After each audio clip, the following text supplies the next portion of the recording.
Bagong cutting grass. Ang aming daan. 2 times a year dito nagka-cutting grass. Summer and herbs.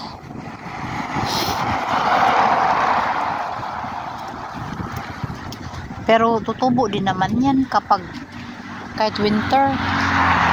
Kasi mayroong mga grass na, yung mga ganyang grass, tutubo yan kahit winter.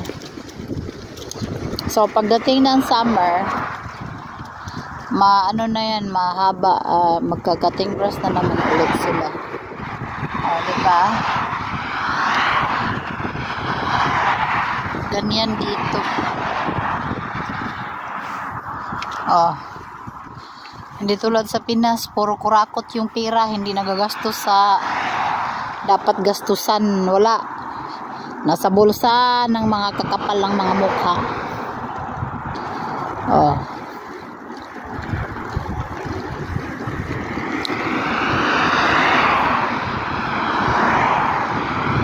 Hanggang sa bahay mag-video ako para makita ninyo yung kalsada, dami na punong-puno na ng dahon.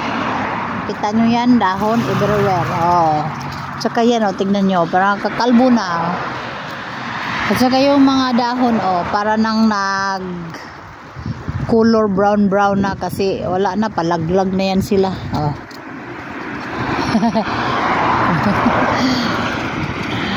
Magkalbo na yan mga lahat pag December.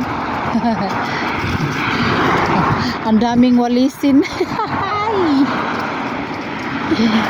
Ang walisin ay grabe. Tignan nyo yung dahon, nagkulay brown na. Yellow brown hanggang malaglag. Ayan na yung laglag niya. Sa ano ngayon, sa bundok ngayon, sa kabundukan ngayon, ay malamang pure brown na ngayon yung floor. Laglag na lahat ng mga ano ngayon.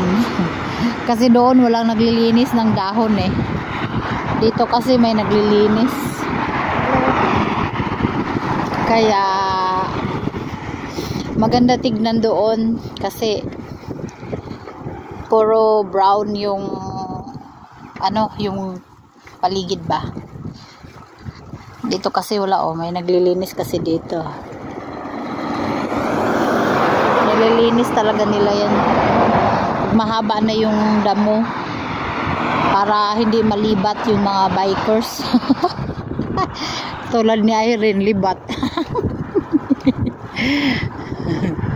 May nagbabike.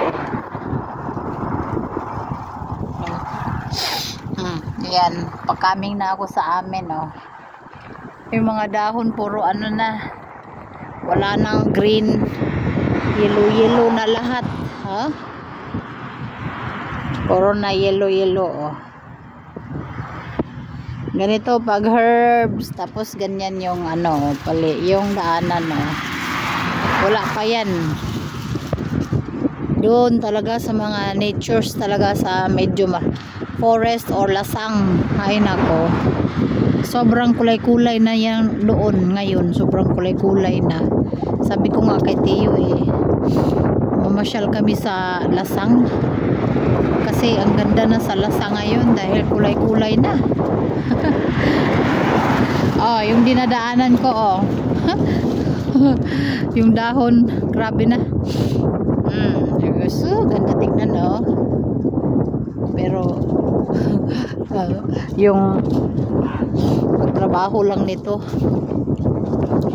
pag magtrabaho naman ito machine, so higupin lang yan sa malaking machine.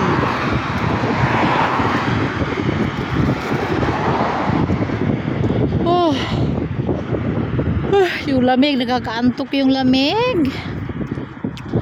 Dito ako nakakita ng 10 euro.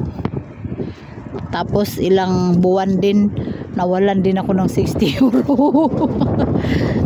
Scheisse. Ang laki lang nawala sa akin. Yung napulot ko lang is lang 10, tapos yung nawala sa akin 60 lang din yun. Almost 4K yun. Nawala. Sakit ang dibdib ko, no? Makabili na yun ng sapatos. Ayan na yung amin.